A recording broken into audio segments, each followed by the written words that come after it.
மேடையில் பேசுவதுக்கெல்லாம் கைது செய்யலாமா அப்படின்னு கேட்டது யாரும் எங்கள் அண்ணன் சீமான். அவர் ஒரு புத்திசாலி, அவர் ஒரு அறிவாளி. அதை பற்றி இந்த வீடியோவில் பார்ப்போம். சேனலை சப்ஸ்கிரைப் பண்ணிக்கோங்க, கமெண்ட் பண்ணுங்க, லைக்கை போட்டுருங்க.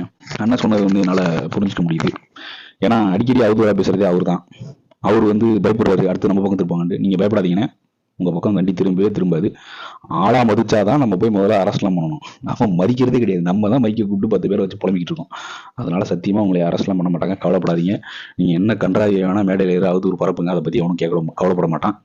அதே மாதிரி நீங்கள் என்ன சொல்கிறீங்கன்னா, அவதூறு பரப்புவதற்கெல்லாம் கைது பண்ணலாமா? என்னை பற்றி அவதூறாக மேடையில் பேசின லயனாமணிக்கு பதவி கொடுத்துருக்கீங்களே, அவர்களுக்கு ஒரு சட்டம், இவர்களுக்கு ஒரு சட்டமா அப்படின்னு கேட்குறீங்க. ஆனால் நீங்களும் ஜெயிச்சிருங்க, நல்லா புரிஞ்சுக்கோங்க, கேட்டுக்கோங்க. வார்த்தையை ஜெயிக்கணும். முதல்ல டெபாசிட் வாங்கணுன்ற கூட நான் சொல்லலை, ஜெயிக்கணும். டெபாசிட் வாங்குறதே கஷ்டம்.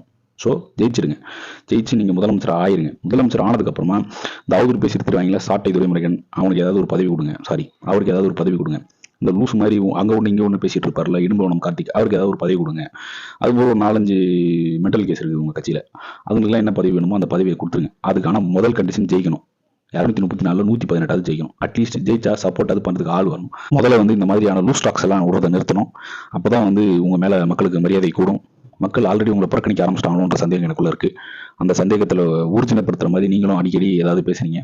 உங்களோட முதல் கொள்கையான திராவிட எதிர்ப்பை கோபமா தீர்க்கமா நீங்க எதிர்கொண்டுட்டு இருந்ததுனால தான் உங்க மேல மக்களுக்கு மரியாதை இருந்தது. ஆனா அதை விட்டு நீங்க விலகி பயணிக்கும் போது தான் உங்களை மக்கள் கண்டுக்க மாட்டாங்க. அதை முதல்ல புரிஞ்சுக்கணும். அதை புரிஞ்சுக்கிட்டாதான் நீங்க உருப்பிருப்பீங்க. புரிஞ்சுக்க மாட்டீங்கன்றது தான் பிரச்சனை. அண்ணன் புரிஞ்சுக்க மாட்டாரன்றதை பத்தி நீங்க கீழே கமெண்ட்ல சொல்லுங்க. சேனலை சப்ஸ்கிரைப் பண்ணிக்கோங்க, லைக்கை போட்டுருங்க. லட்சுமி நடந்த ஆக்கப்பூர்வமான கண்டென்ட்.